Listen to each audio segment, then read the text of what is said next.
Hello friends, 5 class जी science में अॼु असां वटि टॉपिक आहे the effects of moving water on soils. मिटीअ जे मथां वहंदड़ पाणीअ जा असर। हे मिटीअ जे ॻार जे हिसाब सां ही टॉपिक ॾिनो वियो आहे त जॾहिं पाणी मिटीअ जे मथां हले थो पियो त मिटी खे ॻारे कीअं थो ऐं कीअं पाण सां गॾु वहाए हले थो। सो उन जे हिसाब सां ही टॉपिक ॾिनो वियो आहे। अचो त हिनखे डिटेल सां पढ़ूं। चवे थो पियो moving water cuts through the soil. वहंदड़ पाणी या हलंदड़ पाणी ज़मीन खे कटींदो आहे। जीअं साम्हूं तव्हां ॾिसी सघो था पिया, हिते पाणीअ जो को रस्तो वञी रहियो आहे जंहिंजे मथां पाणी तेज़ी सां हलियो आहे, जंहिंजे करे ही जेका ज़मीन आहे इहा ॻरंदे ॻरंदे हेठि खॾा ठही वई आहे। सो इन खे चइबो आहे पाणीअ जे ज़रिए ज़मीन जो ॻरी हलणु। ठीकु आहे। सो वॉशिंग अवे द सॉइल, ज़मीन खे वॉशिंग अवे कंदो आहे, मीन्स वहाए खणी हलंदो आहे। And taking soil particles with its flow, ऐं पंहिंजे वहण सां गॾु पाणी मिटीअ जा पार्टिकल्स माना मिटीअ जा ज़रड़ा बि पाण सां गॾु वहाए हलंदो आहे। पोइ अगरि देरि ताईं पाणी हलंदो रहे कुझु ॾींहंनि ताईं त हीअ आहिस्ते आहिस्ते मिटी ॻरंदी ॻरंदी हेठि खॾा पइजी वेंदी आहे। ठीकु आहे। So this process is called erosion of soil by water. हाणे इन प्रोसेस खे पाणीअ जे ज़रिए मिटीअ जो ॻरणु चइबो आहे। ठीकु आहे। इरोजन ऑफ सॉइल मीन्स मिटीअ जो ॻरणु। पाणीअ जे ज़रिए मिटीअ जो ॻरणु जेको आहे इन प्रोसेस खे चइबो आहे। जॾहिं पाणी कोई बि हलंदड़ पाणी जॾहिं पाण सां गॾु मिटीअ खे ॻारे हले त इरोजन ऑफ सॉइल थींदो आहे। ठीकु आहे। मीन्स मिटीअ जो ॻरणु थींदो आहे पाणी जे ज़रिए। So erosion is a process. ॻरणु हिकु अहिड़ो प्रोसेस आहे by which soil is displaced from the earth surface by agents. चए थो इहो जेको इरोजन ऑफ अर्थ आहे या इरोजन ऑफ जेको सॉइल आहे, इहो हिकु अहिड़ो प्रोसेस आहे जंहिं ज़रिए मिटी हिकु जॻह खां ॿी जॻह ते डिस्प्लेस थींदी आहे, मीन्स हली वेंदी आहे, हिकु जॻह खां ॿी जॻह ते शिफ्ट थींदी आहे कुझु एजेंट्स जे ज़रिए। हाणे इहे हिकु जॻह खां ॿी जॻह ते जेको शिफ्ट थिए थी मिटी, उन शिफ्ट करण जा एजेंट्स कहिड़ा आहिनि? हिकु त वाटर आहे ऐं नंबर ॿियो विंड आहे। मीन्स या त पाणीअ जे ज़रिए हिकु जॻह खां ॿी जॻह ते ज़मीन शिफ्ट थिए थी पई, या त विंड मीन्स हवा, घुलंदड़ हवा जे ज़रिए। ठीकु आहे। सो जॾहिं बि तेज़ तूफ़ान ईंदो आहे त मिटीअ जा पार्टिकल्स पाण सां गॾु खणंदो आहे, त हिकु मिटीअ जा पार्टिकल्स खणी करे कंहिं ॿी जॻह ते पहुचाईंदो आहे। सो हवा बि हिकु मेन ज़रियो आहे मिटीअ खे शिफ्ट करण जो, ऐं ॿियो पाणी आहे जेको ही साम्हूं तव्हां ॾिसी सघो था पिया। त इन खे इरोजन ऑफ सॉइल चइबो आहे ॿिनि तरीक़नि सां, या त पाणी जे तरीक़े सां या त हवा जे ज़रिए सां। सो हाणे उहे कहिड़ियूं ज़मीनूं आहिनि या उहे कहिड़ियूं मिटियूं आहिनि जेके सभ खां वधीक ॻाढ़ ठाहिनि थियूं पियूं, मीन्स शिफ्ट थियनि थियूं पियूं? Sandy soils are more erodible than silty or clay soils. हाणे जेके वारीअ वारियूं मिटियूं आहिनि उन्हनि खे जॾहिं तेज़ पाणीअ जो वहकिरो लॻे या हवा लॻे त इहे वारीअ वारियूं जेके मिटियूं आहिनि इहे वधीक शिफ्ट थींदियूं आहिनि सिल्टी या किले मिटीअ खां। So erodible soils are not good for plant growth. हाणे चए थो पियो त इहा जेका इरोडेबल सॉइल आहे, जेका ॻरी वहण वारी सॉइल आहे, मीन्स जेका वारीअ वारी मिटी आहे, इहा ॿूटनि जे वाध वे जे लाइ मुनासिबु न आहे। ठीकु आहे। बाक़ी सभ खां वधीक असां कहिड़ी पढ़ी आयासीं? जेका लोम मिटी हुई। ठीकु आहे। सो उहा सभ खां वधीक ॿूटे जे लाइ फ़ाइदेमंद आहे, छो जो इन में ऑर्गेनिक मैटर ज़्यादा हूंदो आहे। ठीकु आहे। सो हीअ ज़मीन जा ॻार तव्हां साम्हूं पिक्चर में ॾिसी सघो था पिया त हीअ ज़मीन कीअं ॻरी हितां हली वई आहे, या हितां ही रोड जो किनारो ही छो हिते ख़तमु थी वियो आहे, छो जो हिते पाणीअ जो वहकिरो हुयो हेठों, जंहिंजे ज़रिए ही ॻरी करे कंहिं ॿी जॻह ते हलियो वियो, त मीन्स हीअ रस्तो ई ख़राबु थी वियो। ठीकु आहे। सो इन खे इरोजन ऑफ सॉइल चइबो आहे। सो इन टॉपिक सां गॾोगॾु असां वटि नेक्स्ट टॉपिक आहे द डीकम्पोज़र्स। डीकम्पोज़र्स मीन्स अहिड़ा जरासीम जेके डेड थियल शयुनि खे ॻारे ज़मीन में मिक्स करे छॾनि। सो इन्हनि खे डीकम्पोज़र्स चइबो आहे। ठीकु आहे। सो उहे कहिड़ा कहिड़ा थी सघनि था? बैक्टीरिया थी सघे थो पियो, अल्जाए थी सघे थो। ठीकु आहे। सो हाणे इन्हनि खे असां डिटेल सां पढ़ंदासीं त डीकम्पोज़र्स कहिड़ा आहिनि। सभ खां पहिरियां ही हिकिड़ो बॉक्स में इंफॉर्मेशन आहे। चए थो I am a fallen leaf, मां हिकु किरियल पन आहियां। तव्हां ही साम्हूं ॾिसी सघो था पिया त कंहिं वण मां ही किरी पियो आहे पन। Do you know what is happening to me? छा तव्हां ॼाणो था त ही जेके मूंखे दाग लॻा आहिनि, ही पन पाण ॻाल्हाए रहियो आहे? त त ही जेके मूंखे दाग लॻा आहिनि त इहो मूंखे छा थी रहियो आहे। जॾहिं बि पन्नो किरंदो आहे त सभ खां पहिरियां हीअं सड़णु शुरू कंदो आहे ऐं इहो सड़ण जो मक़सदु आहे त इनखे हाणे जरासीम लॻा आहिनि जेके इनखे डीकम्पोज़ करे रहिया आहिनि। ठीकु आहे। So I will disappear after some time, कुझु टाइम खां पोइ मां हिन ज़मीन तां डिसअपियर थी वेंदुसि। वेयर विल आई गो, मां काॾे हलियो वेंदुसि। ज़ाहिरी ॻाल्हि आहे हिन खे जरासीम ॻारे ज़मीन में मिक्स करे छॾींदा त इन प्रोसेस खे डीकम्पोज़िशन जो प्रोसेस चइबो आहे। डीकम्पोज़िशन जो प्रोसेस करण वारा जेके जरासीम आहिनि उन्हनि खे डीकम्पोज़र्स चइबो आहे। ठीकु आहे। सो हाणे असां डिटेल सां पढ़ंदासीं।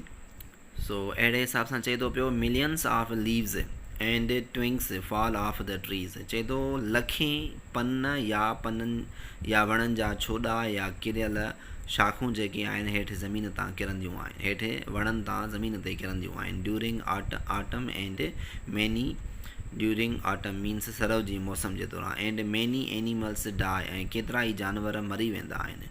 Together they all make up dead organic matter, हाणे इहे सभु शयूं डेड ऑर्गेनिक मैटर ठाहींदियूं। उहो कीअं, जॾहिं बि इहे पन या ट्विंग्स जेके वणनि जा हेठि किरनि था पिया या जेके जानवर मरी वञनि था ऐं उन्हनि खे असां ज़मीनुनि में उछलियूं था पिया, सो इन सभिनी शयुनि खे जरासीम लॻनि था पिया ऐं कुझु ई अरसे खां पोइ उहे जरासीम उन्हनि खे ॻारे टोड़े ज़मीन में मिक्स कनि था पिया त उन मां जेको भाण ठहे थो पियो, इहो जेके शयूं ज़मीन में मिक्स थियनि थियूं पियूं इहे ज़मीन जे लाइ वॾियूं फ़ाइदेमंद आहिनि। अगरि इहे डीकम्पोज़िशन जो प्रोसेस न थिए त मीन्स ज़मीन खे इहो जेको हथरादू भाण मिले थो पियो, जेको नेचुरल भाण मिले थो ज़मीन खे, इहो डीकम्पोज़िशन प्रोसेस मां मिले थो पियो। तव्हां नोट कयो हूंदो त असां जॾहिं बि लाबारो कंदा आहियूं त हेठि ज़मीन में कुझु हिसो ॿूटे जो रहिजी वेंदो आहे, कुझु कटे वेंदा आहियूं मथे ऐं कुझु हेठि रहिजी वेंदो आहे, पर उहे जेके रहिजी वियल थुबियूं आहिनि या जेके रहिजी वियल अधु ॿूटा आहिनि उहे ज़मीन में काॾे वेंदा आहिनि, उन्हनि खे इहे जरासीम लॻंदा आहिनि ऐं उन्हनि खे ॻारे करे उन्हनि मां हिकिड़ो ऑर्गेनिक मैटर ठाहींदा जंहिंखे असां नेचुरल भाण चऊं था पिया। उहो ज़मीन में मिक्स कनि था पिया ऐं उहो ई भाण इस्तेमालु कंदे ज़मीन वरी ॿिया ॿूटा उपाए थी पई। सो माना ज़मीन खे जेको कुदरती भाण मिले थो पियो उहो डीकम्पोज़िशन जे प्रोसेस मां मिले थो पियो, जंहिंमां ज़मीन हिकु पंहिंजे लाइ एनर्जी ठाहे थी पई ऐं उहा ई एनर्जी वरी नवां ॿूटा इस्तेमालु कंदे वॾा थियनि था पिया। So they all make up dead organic matter, उहे सभु डेड ऑर्गेनिक मैटर ठाहीनि था पिया जंहिंखे असां नेचुरल फर्टिलाइज़र मीन्स भाण चवंदा आहियूं। ठीकु आहे। सो हाणे असां पढ़ंदासीं त डीकम्पोज़र छा खे चइबो आहे ऐं डीकम्पोज़िशन छा खे चइबो आहे।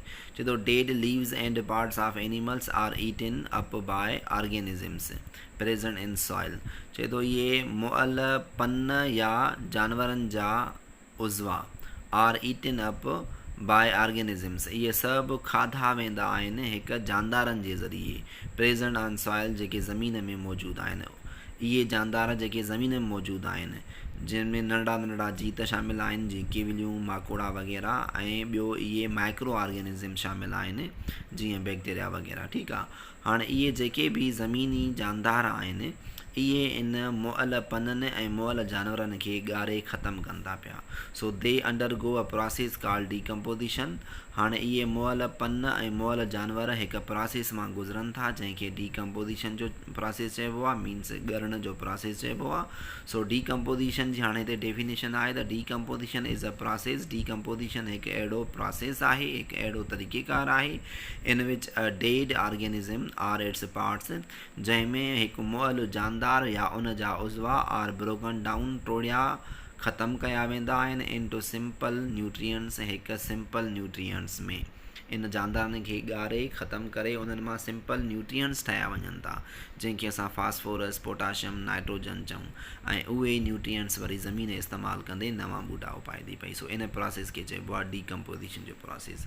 हाणे चवंदा पिया डीकम्पोज़र्स, डीकम्पोज़र्स आर लिविंग ऑर्गेनिज़म्स, डीकम्पोज़र्स हिकु जानदार हिकु जीअरा जानदार आहिनि इन द सॉइल, मिटीअ में विच ब्रेक डाउन डेड ऑर्गेनिज़म्स, जेके मुअल जानदारनि खे टोड़नि था या ॻारनि था the nutrients release by decomposition, हाणे इन डीकम्पोज़िशन जे प्रोसेस मां न्यूट्रिएंट्स जेके आहिनि ज़मीन खे मिलनि था are mixed up with soil, जेके ज़मीन में या मिटीअ में मिक्स थी वञनि था and are used up during the growth of plants, ऐं नवनि ॿूटनि जी ग्रोथ जे दौरान वाधवे जे दौरान उन्हनि न्यूट्रिएंट्स खे इस्तेमालु कंदे नवां ॿूटा पंहिंजी वाध वेझ कनि था पिया, ठीकु आहे। सो हाणे हिकु अहिड़ो प्रोसेस आहे जंहिंमां ज़मीन पंहिंजे लाइ भाण पैदा करे थी ऐं उहो ई भाण वरी नवां ॿूटा इस्तेमालु कंदे वॾा थियनि था। सिंपल माना वर्ड्स में असां उनखे भाण चऊं था, हूअं त उनखे न्यूट्रिएंट्स चइबो आहे, ठीकु आहे। सो न्यूट्रिएंट्स मीन्स खाधे जा जुज़ा, सो भाण में बि उहे शयूं मौजूदु हूंदियूं आहिनि, ठीकु आहे। हाणे जंहिं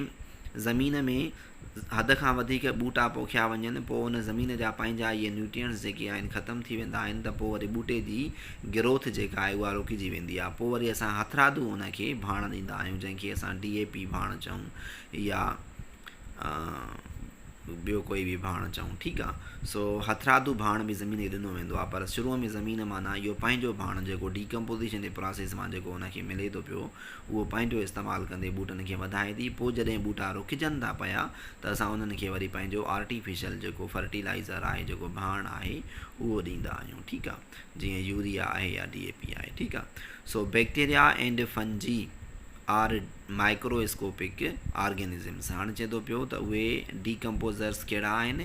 bacteria and fungi are microscopic organisms. Bacteria ऐं फंजी जेके आहिनि उहे खुर्दबीनी जानदार आहिनि।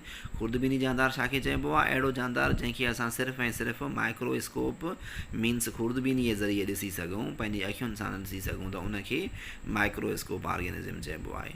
Which live in soil. हाणे इहे बैक्टीरिया ऐं फंजी किथे रहंदा आहिनि? इहे मिटी में रहनि था एंड कैरी आउट डीकम्पोज़िशन, ऐं डीकम्पोज़िशन जो प्रोसेस इहो हलाइनि था पिया। मीन्स जानदारनि खे, जेके बि मुअल जानदार आहिनि उन्हनि खे ॻाढ़े ज़मीन में मिक्स कनि था, मीन्स डीकम्पोज़िशन जो प्रोसेस हलाइनि था। उहे कहिड़ा जानदार आहिनि? बैक्टीरिया ऐं फंजी, ठीकु आहे। सो सम वॉर्म्स आल्सो एक्ट एज डीकम्पोज़र्स। कुझु वॉर्म्स मीन्स कुझु ॼोरूं, जीअं साम्हूं तव्हां ॾिसी सघो था ही वॉर्म आहे, ठीकु आहे।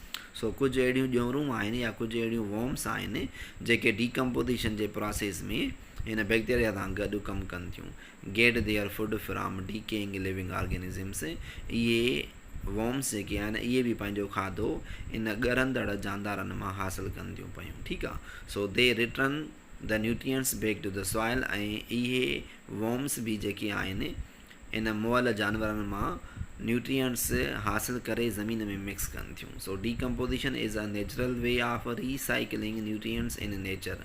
हाणे डीकम्पोज़िशन हिकु अहिड़ो कुदरती तरीक़ेकार आहे जेको मुअल जानदारनि खे रीसाइकिल में आणे उन्हनि मां खाधे जा जुज़ा ठाहे ज़मीन में मिक्स करे थो पियो, ठीकु आहे। सो इन प्रोसेस खे चइबो आहे डीकम्पोज़िशन जो प्रोसेस।